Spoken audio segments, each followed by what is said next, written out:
नमस्कार दोस्तों, स्वागत है आपका स्टडी फॉर सिविल सर्विसेज में। वीडियो को पूरा देखिए। कोई भी आपका फीडबैक है, कोई सजेशन है, तुरंत वीडियो में कमेंट करके जरूर बताइए। अच्छा लगे तो वीडियो लाइक जरूर कर लीजिए और ऐसे वीडियो लगातार फ्री में पाने के लिए चैनल को तुरंत सब्सक्राइब कर लीजिए और बेल आइकन को जरूर टैप कर लीजिए ताकि आगे भी सारे वीडियो आपको मिलते रहे। यूट्यूब में फॉलो करते हैं तो प्लीज ये वाला फ्री टेलीग्राम चैनल जरूर ज्वाइन कर लीजिएगा। सारे नोटिफिकेशन, सारे अपडेट यहीं पे आते हैं, ध्यान रखिएगा। स्टडी फॉर सिविल सर्विसेज का कोई भी पेड ग्रुप अगर आपको ज्वाइन करना है तो सिर्फ 85648053096960608974386445 यही नंबर है हमारे, सिर्फ जहां पे कॉल या व्हाट्सएप कर सकते हैं। इंस्टाग्राम पे हमारा पेज जरूर फॉलो कर लीजिएगा, study for civil dot services है। ट्विटर पे हमको जरूर फॉलो कर लीजिएगा, @स्टडी फॉर सिविल्स है। Hello everyone, welcome you all to study for civil services. आज की हमारी डेट है 7 मार्च। आप सभी को होली की हार्दिक शुभकामनाएं। हैप्पी होली। तभी आज थोड़ा सा लेक्चर जो है ये लेट हो गया, तो आप सभी लोग जो है बहुत अच्छे से होली मनाएं, सेफ तरीके से होली मनाएं और पढ़ाई करना ना भूलें। ये वाला लेक्चर ज्यादा बड़ा नहीं, सिर्फ हाफ एन आवर लूंगी मैं आपका। तो हाफ एन आवर के लिए तसल्ली से लेक्चर को जरूर सुन लें, उसके बाद अपनी होली भी मनाएं और सेलिब्रेशन भी करें। सबसे पहले हमारे पास यहाँ पर आज के आर्टिकल्स को अगर हम देखें तो है सबसे पहला मोइदम्स, न्यू वर्ल्ड ऑर्डर और इंडिया, रायसीना में होने वाला डायलॉग, मतलब जो संवाद हुए हैं। गवर्नर की जो ये राज्यपाल होते हैं उनको कोई भी हाउस को बुलाने के लिए, सम्मन करने के लिए power. Judicial activism and influenza. सबसे पहले मोइदम्स के बारे में देखते हैं। अब यहाँ पर मोइदम्स क्या चीज है? आप लोगों में से बहुत से स्टूडेंट्स ने इसका नाम नहीं पढ़ा होगा क्योंकि ये एक स्पेसिफिक रीजन के अंडर बिलोंग करते हैं। तो ऐसा होता है कई बार कि हम लोग समझ नहीं पाते क्या है मोइदम्स। तो देखिए, मोइदम्स जो है ना, वो असम से बिलोंग करने वाले, मतलब असम से बेसिकली बिलोंग करते हैं। सो मैं थोड़ा सा पहले आपको समझा दूं, पहले मोइदम्स क्या है, फिर हम आगे कॉन्सेप्ट पे बढ़ते हैं। पहले मोइदम्स को समझिए। मोइदम्स एक वो जगह है, एक वो आप कह लीजिए आर्किटेक्चर की चीज है जो कि असम की अहोम किंगडम, ये तो सबको पता है ना, असम में अहोम किंगडम थी। असम में जो अहोम किंगडम है वहां पर बनने वाला एक ग्रेव, एक ऐसा मकबरा टाइप। ठीक है, ये मकबरा है बेसिकली, जो कि 1228 से 1826 का जो असम में टाइम पीरियड है उसमें ट्यूमुलस, ट्यूमुलस क्या होता है? एक ग्रेव, एक कब्र।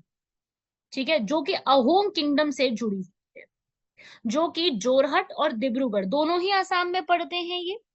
ठीक है, सबसे ज्यादा ये कहाँ पे मिलते हैं? चोराइदियो में। सबसे पहले एक इंपॉर्टेंट जगह है चराइदियो। ठीक है, चराइदेव या चराइदियो पड़ते हैं, बाकी कुछ कुछ जोरहट और डिब्रूगढ़ में भी बने हुए हैं।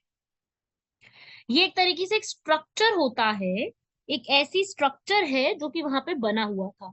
ठीक है, मैं आपको, आप इसकी पिक्चर एक बार जरूर देखना, गूगल पे अभी मैं पढ़ा रही हूँ ना, आप मेरी वीडियो पॉज करके एक बार इसकी पिक्चर देखो। ठीक है, तो उस तरीके का एक स्ट्रक्चर होता है, एक तरीके से एक कब्र कह लो आप, जो कि अहोम लोगों की ही हुआ करती थी। ठीक है, अहोम किंगडम की। ठीक है, ये आप कह लो कि जो हमारे यहाँ पे जो जलाना होता है ना उसमें हिंदुइज्म में, तो वहां पे ये नहीं हुआ था। ठीक है, यहाँ दफनाया जाता। तो अहोम किंगडम में होने वाली इस चीज के लिए तो अभी ये न्यूज में इसलिए है क्योंकि आसाम के जो मोइदम्स का पूरा है, पूरा एरिया जो है, वो यूनेस्को में होने वाले टेक्निकल हेरिटेज सेंटर का जो काम है उसके लिए वो पूरा एक फिट बैठता है।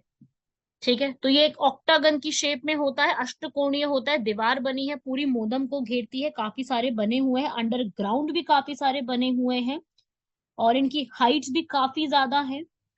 और ये हिंदू सिस्टम ऑफ क्रिमेशन के अगेंस्ट है। ठीक है, वहां पे क्या होता था? दफनाना, वहां के जो लोग हैं, ताई लोग कहते थे उनको, ताई लोगों में जो वहीं के लोग थे, उनका अंतिम संस्कार का एक प्रमुख तरीका दफनाना होता था, जो कि दाह संस्कार की हिंदू प्रणाली के विपरीत है।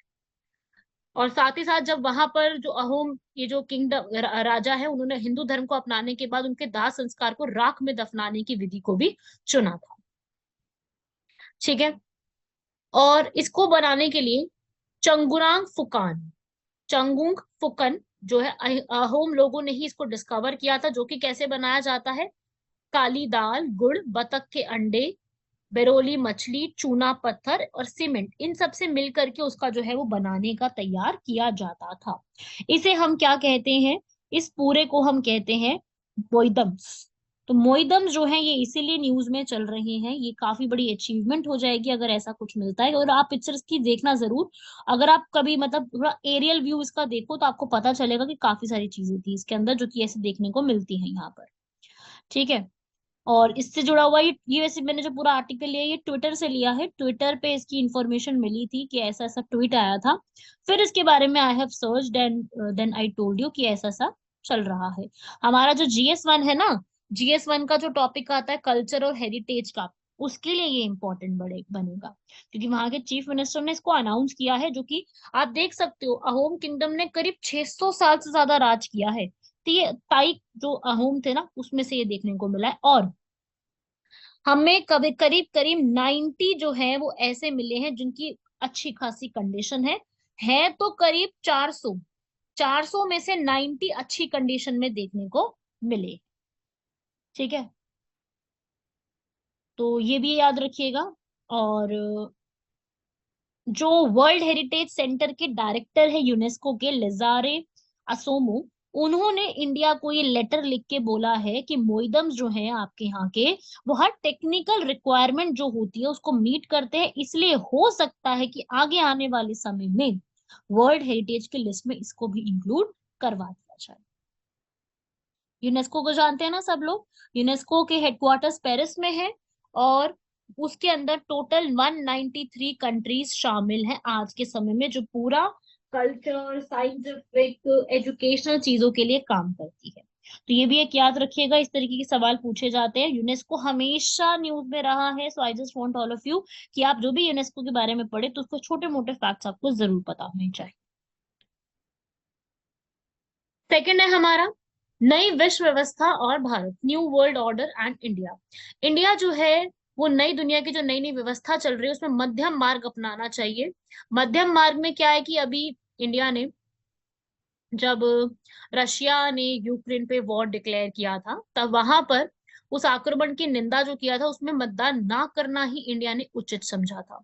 फिर उसके बाद रशिया और उसके कार्य की आलोचना करने के लिए अंतरराष्ट्रीय दबाव का भारत ने लगातार विरोध भी किया है। तो इस सब चीजों में जो इतना मल्टीपल चीजें हो रही हैं तो इंडिया को क्या करना चाहिए, मल्टी एंगेजमेंट रखनी चाहिए, सिर्फ एक जगह पे अपने आप को नहीं होना चाहिए। आज के टाइम पे जो पूरा वर्ल्ड ऑर्डर है वो इस तरीके से, ये वर्ल्ड वॉर सेकंड के खत्म होने की वजह से, जब पहले वर्ल्ड वॉर सेकंड खत्म हुआ तो दो दो दुनिया बन गई, एक दो दो सुपर पावर्स निकल के आई, एक वर्ल्ड बन गया जो यूएसए के साथ में है और एक बन गया यूएसएसआर के साथ में। और उसके बाद दोनों के बीच में प्रॉब्लम रही, उसको कोल्ड वॉर कहते हैं। कोल्ड वॉर खत्म हुआ तो चीजें सब सॉर्ट होनी शुरू हुई, और यूएसए और जो यूएसए के साथ वाले संबंधी हैं जो उनके सहयोगी हैं उनको वेस्टर्न ब्लॉक कहते हैं, और सोवियत संघ और उनके साथ में आने वाले जितने भी संबंधी हैं उनको ईस्टर्न ब्लॉक कहते हैं। तो दोनों यहाँ पर यूएसए और यूएसएसआर ने क्या करा, दोनों महाशक्तियों ने एक दूसरे को नियंत्रण करने के लिए अपने जितना भी क्षेत्र उनका आता है वहां पर क्या करनी शुरू कर दी, संघर्ष करना शुरू कर दिया।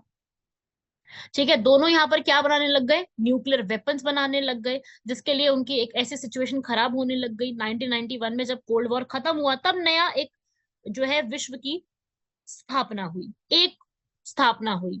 जब यूएसएसआर पूरा टूट गया, डिसइंटीग्रेट हो गया, यूएसएसआर से बाकी जितनी भी यहाँ पर कंट्रीज थी 14 कंट्रीज उससे आजाद हो गई, और रशिया अलग और बाकी सब कंट्रीज यहाँ पर सेपरेट हो गई।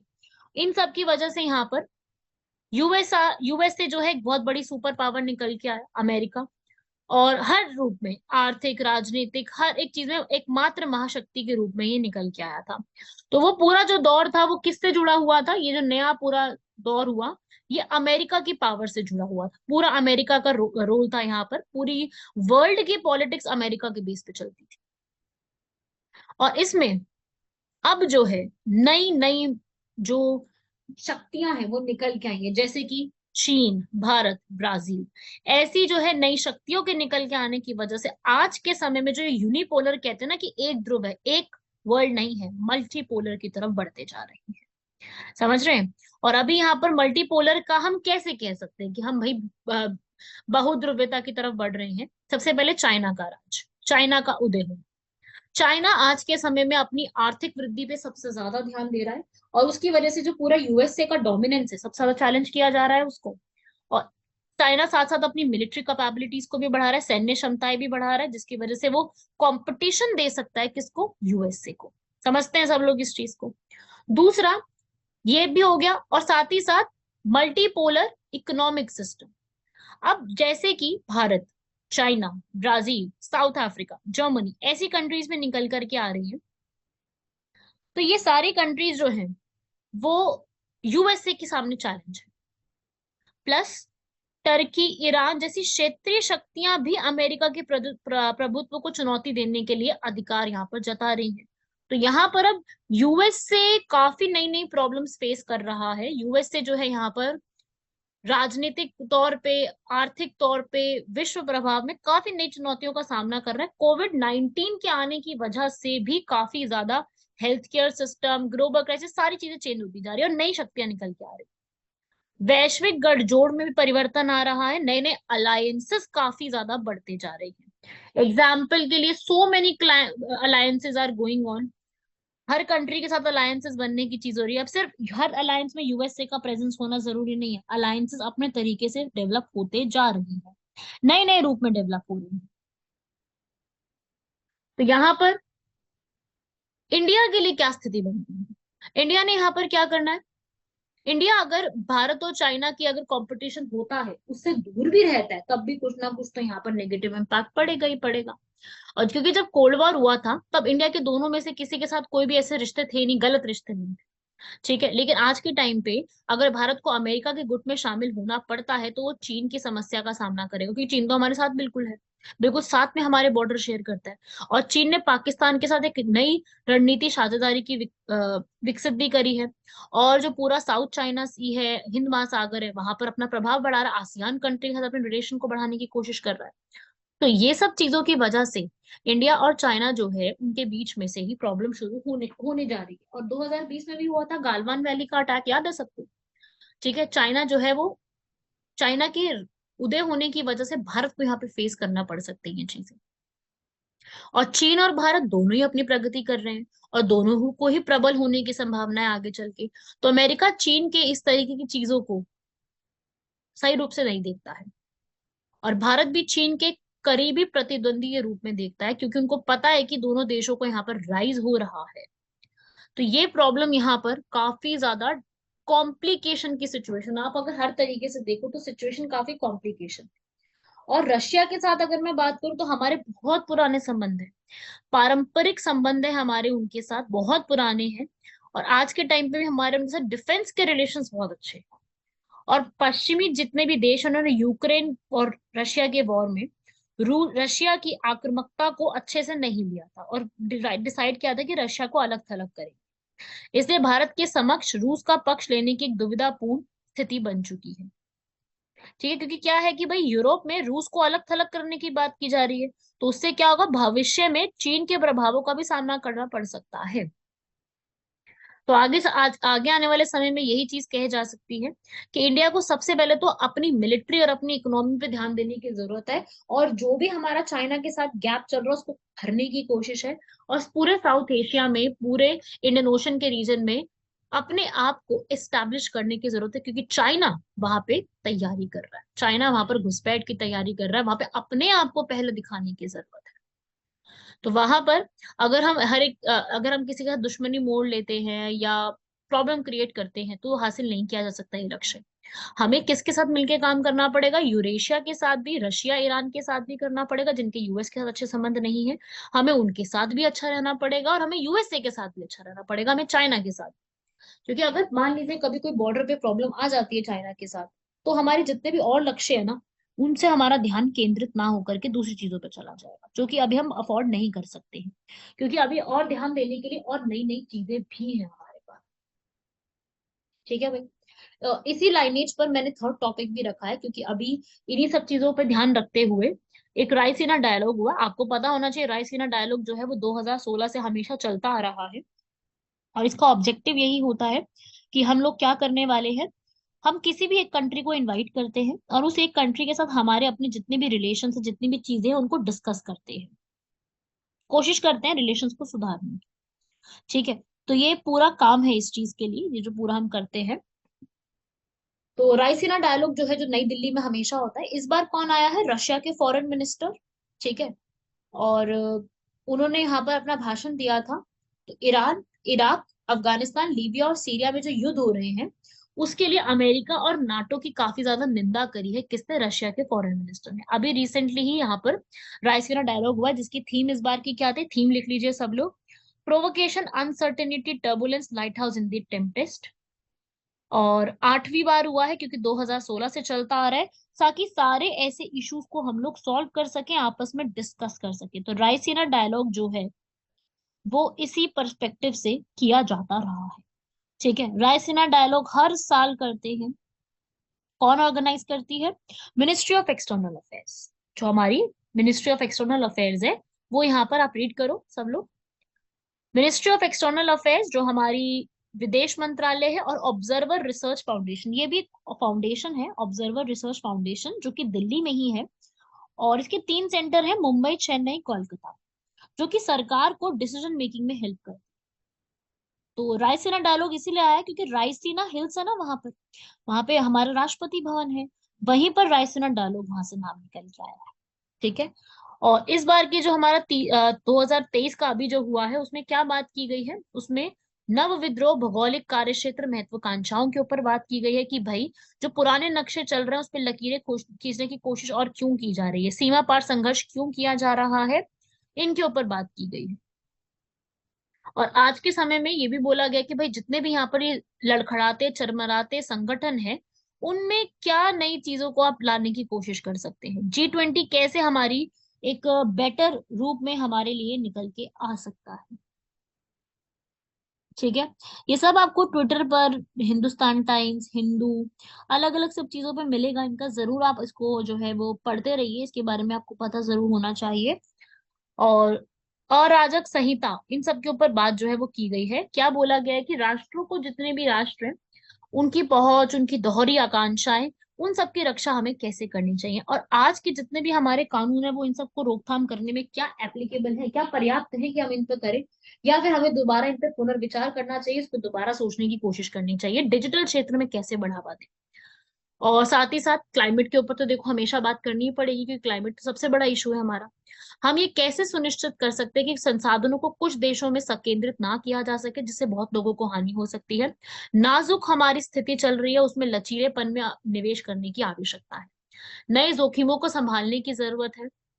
अभी कोविड महामारी हुई है, जलवायु में परिवर्तन आ रहा है, गरीबी बहुत ज्यादा बढ़ती जा रही है, ऐसी चीजों से निपटने की जरूरत है।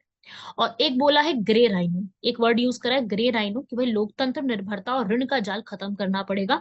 गुड डेमोक्रेसी, बैड डेमोक्रेसी, कब तक ये चीज चलते रहेंगे? इस बहस पे हम करते करते हम एक्चुअली में डेमोक्रेसी का मतलब होते जा रहे हैं। तो ये सारी बात इस बार के रायसीना डायलॉग का मेन ऑब्जेक्टिव रही है। तो रायसीना डायलॉग जो है ये सिंगापुर में पहले होता था, शंग्री ला डायलॉग, उसके तहत इसको हमारे यहाँ स्टार्ट किया गया। बहुत अच्छी पहल थी। और उसी में यहाँ पर कोशिश की गई है कि इसमें हम और ज्यादा निभाएंगे। इस बार के जो चीफ गेस्ट थे ना, वो इटली के प्राइम मिनिस्टर थे।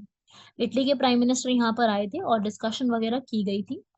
अब बेसिक बात सिर्फ यहाँ पर ये है कि इसमें क्या आगे निपटा जाए। और फाइनेंस मिनिस्टर भी यहाँ पे आ गई थी, काफी सारे लोग यहाँ पे पहुंचे थे, और काफी सारी नई नई बातें इस पे भी की गई है। तो अभी इसका रिजल्ट क्या है वो तो आपको मैं धीरे धीरे बताऊंगी। और 26 से ज्यादा कंट्री यहाँ पर आई थी पार्टिसिपेशन करने। काफी नई नई चीजों को हाईलाइट किया गया है इसके अंदर। और नई नई बातों पे, किस पे फोकस करना है, उन सब बातों पे भी ध्यान देने के लिए कहा गया है। चलिए बढ़ते हैं हमारे नेक्स्ट आर्टिकल की तरफ। गवर्नर के पास क्या पावर है कि वो जो हमारा सदन है उसको बुला सकता है? तो हमारे गवर्नर और चीफ मिनिस्टर हैं जो, वो अपनी कॉन्स्टिट्यूशनल बाउंड्री, जो उनकी संवैधानिक सीमाएं हैं, उनका ध्यान रखना चाहिए, ऐसा सुप्रीम कोर्ट ने कहा है।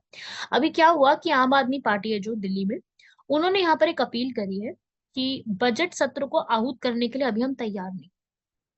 ठीक है, गवर्नर के लिए, कि भाई उनको, उन्होंने यहाँ पर कि जो गवर्नर है वो यहाँ पर बजट सत्र को बुलाने के लिए तैयार नहीं। तो गवर्नर जो है यहाँ पर वो, और जो हमारे राज्यपाल है, वो मुख्यमंत्री द्वारा पहले ही यहाँ पर कुछ चीजों को लेकर के बुलाना चाहते हैं। वो कह रहे हैं कि भाई हमें पहले आपसे कुछ जवाब, सवालों का जवाब चाहिए, उसके बाद हम यहाँ पे बजट सत्र को बुलाने वाले हैं। तो देखो, अगर मैं बात करूं कानूनी प्रक्रिया की और कॉन्स्टिट्यूशन में क्या लिखा है, तो आर्टिकल 174 का क्लॉज 1 ये कहता है कि गवर्नर को टाइम टू टाइम हाउस को बुलाना, और अगर 6 महीने से ज्यादा टाइम हो जाता है, एक लास्ट सिटिंग और अगली होने वाली सिटिंग में 6 महीने से ज्यादा का टाइम लग जाता है, तो आपको यहाँ पे क्या करना होगा, ये इतना टाइम नहीं लगने देना है, आपको पहले ही बुला लेना है। आर्टिकल 174 क्लॉज 2 के तहत भी ये बात बोली गई है कि राज्यपाल समय समय पर सदन का जो है वो एक सदन का स्त्रावासन कर सकते हैं, विधानसभा का विघटन भी कर सकते हैं। और इससे प्रॉब्लम यहाँ पर ये कही गई है कि एक वर्ड लिखा गया आर्टिकल 174 में, एज ही थिंक्स फिट, जब वो ठीक समझे। यहां से प्रॉब्लम आती है कि भाई जब गवर्नर ठीक समझेगा तब यहाँ पे होगा, दैट मीन्स ये तो उसकी डिस्क्रिशनरी पावर हो गई। डिस्क्रिशनरी का मतलब क्या होता है, ये उसकी खुद की अपनी पावर होगी, अपनी मर्जी से अपने विवेक से अपनी वो चीज करेगा। ये तो सीधी सी ये बात हो गई, है ना। तो ये बात चीज है, ये चीज है यहाँ पर। तो आर्टिकल 163 भी यही बात बोलता है कि भाई काउंसिल ऑफ मिनिस्टर होनी चाहिए चीफ मिनिस्टर को एडवाइस देने के लिए और गवर्नर को सारी बातें समझाने के लिए। यहाँ पर एक पहले भी ऐसा केस आया था कि 2016 में आया था, नामम राबिया और बामांग फेलिक्स बनाम उपाध्यक्ष केस अरुणाचल प्रदेश का, जिसमें सुप्रीम कोर्ट ने ये बोला था कि अगर सदन को, हाउस को बुलाना है, सम्मन करना है, तो ये शक्ति केवल राज्यपाल के पास नहीं है। जब जरूरत होगी तो ऐसा किया जाएगा, और इस चीज के लिए अगर वहां की काउंसिल ऑफ मिनिस्टर और चीफ मिनिस्टर इस बात के ऊपर कहते हैं तो ये बात उनको माननी पड़ेगी। ठीक है। तो ये बामन फेलिक्स केस था जिसमें ये सब बात की गई थी। केस आपको नहीं पढ़ना पूरा, बस मैंने आपको जो समझा दिया वही बात इसके अंदर लिखी हुई है। तो आज के टाइम पे यही बात चल रही है गवर्नर से जुड़ी हुई। आर्टिकल 154 कहता है गवर्नर के पास कि एग्जीक्यूटिव पावर जो होती है, पूरे एक कार्यपालिका की जो पावर होती है पूरी एक स्टेट की, वो किसके हाथ में है, गवर्नर के हाथ में। और गवर्नर खुद सारी पावर को नहीं एक्सरसाइज करेगा, उनके बिहाफ पे डायरेक्टली या फिर इनडायरेक्टली जो भी उनके अंडर लोग काम करते हैं उनके थ्रू यहाँ पर वो करेगा। ठीक है, तो ये बात लिखी गई है। अब बात सवाल यहाँ पे यही उठता है कि ये हाउस को बुलाने की पावर, हाउस को सम्मन करने की पावर गवर्नर के हाथ में है या नहीं है। क्या गवर्नर इस चीज को यूज करेंगे, गवर्नर के पास इस चीज की पावर रहेगी, या किसके पास इस चीज की पावर रहने वाली है। तो बात यहीं पर सारी अटकी हुई है। समझ रहे हो बात को, ये न्यूज में चल रहा है। बेसिक बात ये है, मैं बता रही हूँ जो, कि ये चीज न्यूज में चल रही है। ठीक है।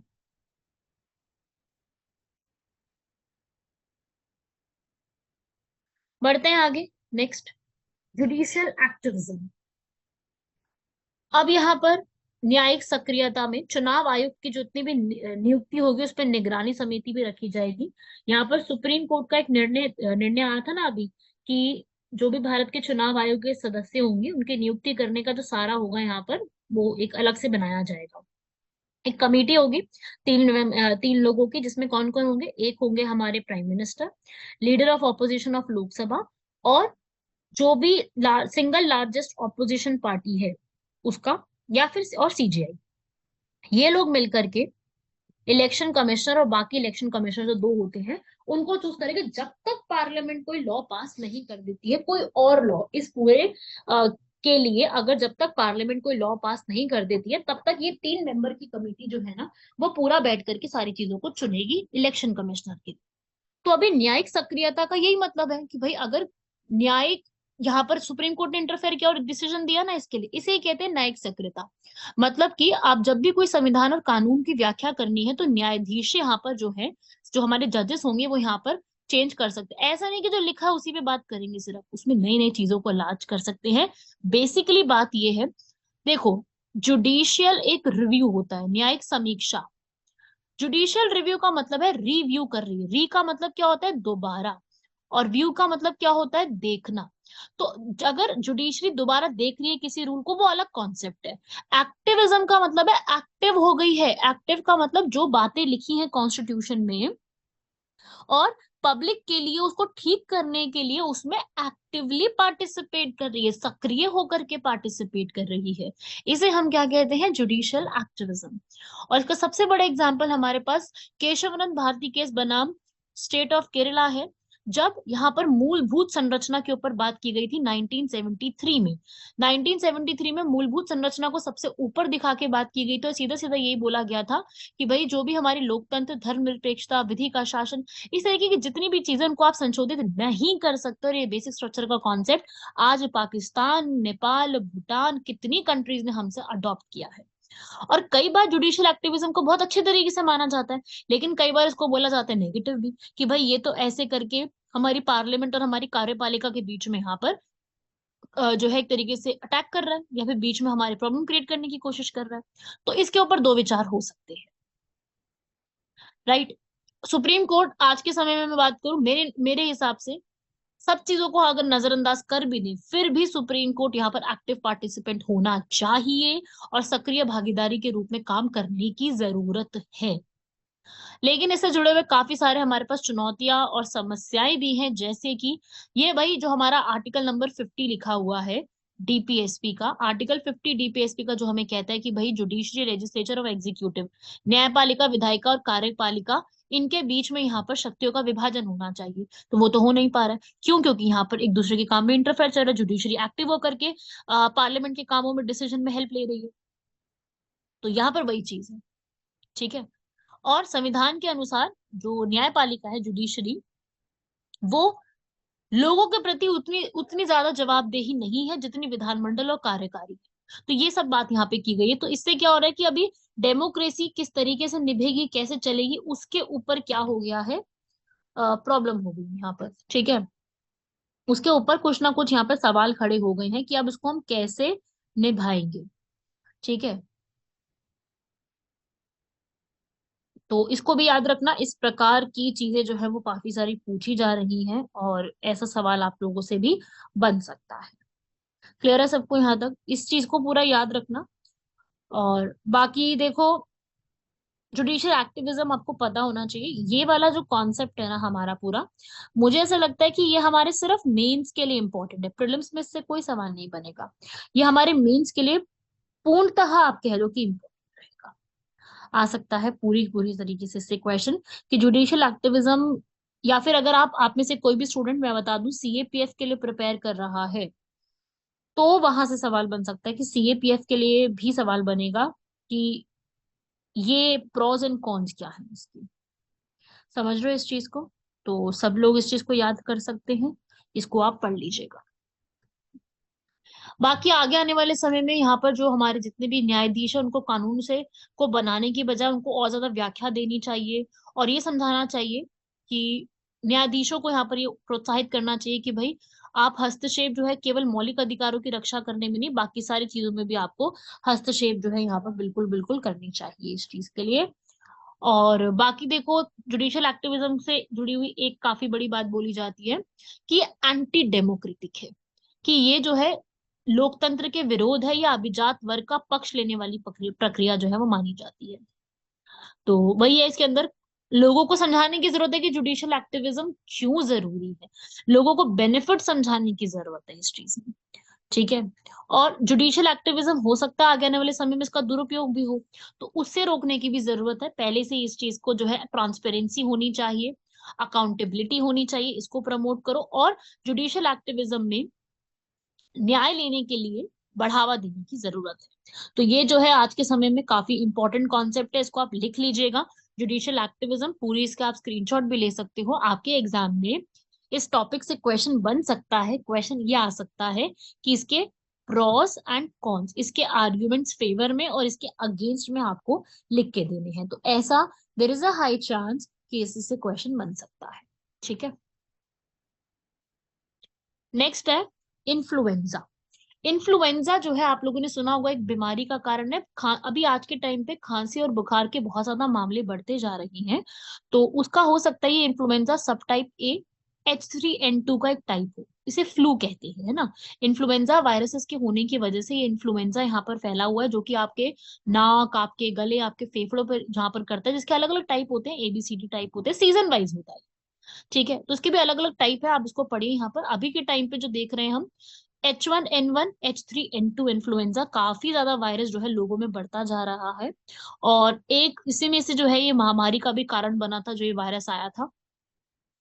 और इन्फ्लुएंजा बी को भी अलग अलग टाइप में डिवाइड करते हैं। इन्फ्लुएंजा थ्री जो है, सी जो है वो कई बार जो है वो इतना ज्यादा इफेक्ट भी नहीं करता। और इन्फ्लुएंजा डी जो होता है वो लोगों में अभी तक तो नहीं आया है, वो सिर्फ मवेशी जो होते हैं, कैटल्स होते हैं, उन्हीं में आता है। और इन्फ्लुएंजा का जो ये टाइप है पूरा, ये आपको सबसे ज्यादा, अगर आप स्कूल्स या नर्सिंग होम में रहते हैं वहां पे बहुत ज्यादा ट्रांसमिट होने की चीज है। और कभी भी कोई संक्रमित व्यक्ति जो होता है खांसता है या छींकता है, तो उसकी जो भी वायु बूंदे में आती है, जो बूंदे वायु में फैल जाती हैं, उसकी वजह से ये जो है बाकी और लोगों में भी ट्रांसमिट होता है। हाथों से और इन सब चीजों से भी काफी होता है। तो बस वही है कि जब भी ऐसा कोई पर्सन खांसता है या छींकता है, तो उसको उस समय अपना मुंह और जो उसका नाक होता है उसको रुमाल से ढक लेना चाहिए, ताकि वायु में उसका जो है कोई भी प्रभाव ना जाए। और उसको अब हमेशा बार बार अपने हाथों को धोने की जरूरत है। बाकी इसके लिए वैक्सीनेशन जो है वो बिल्कुल उपलब्ध है।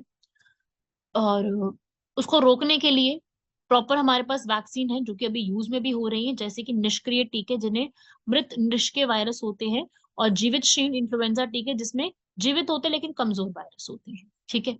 तो ये अभी आज के टाइम पे आप लोगों ने सुना ही होगा, बहुत ज्यादा सुना होगा कि वायरल फैला हुआ है ना।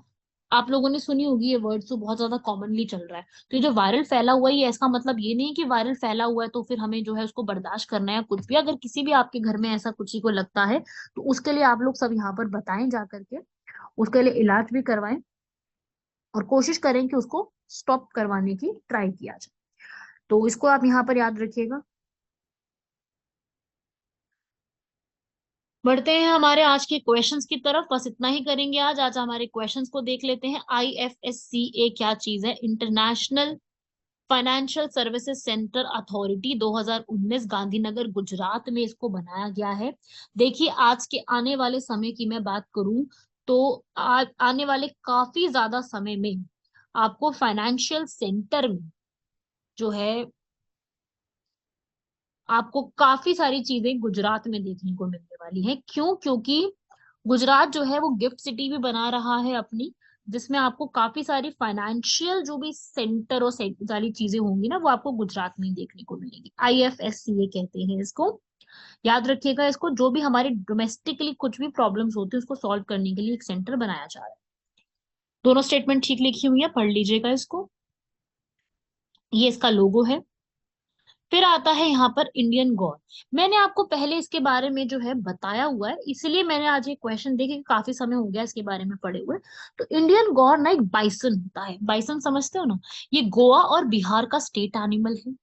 IUCN के तहत रेड लिस्ट में वल्नरेबल है। ये संवेदनशील के रूप में आता है।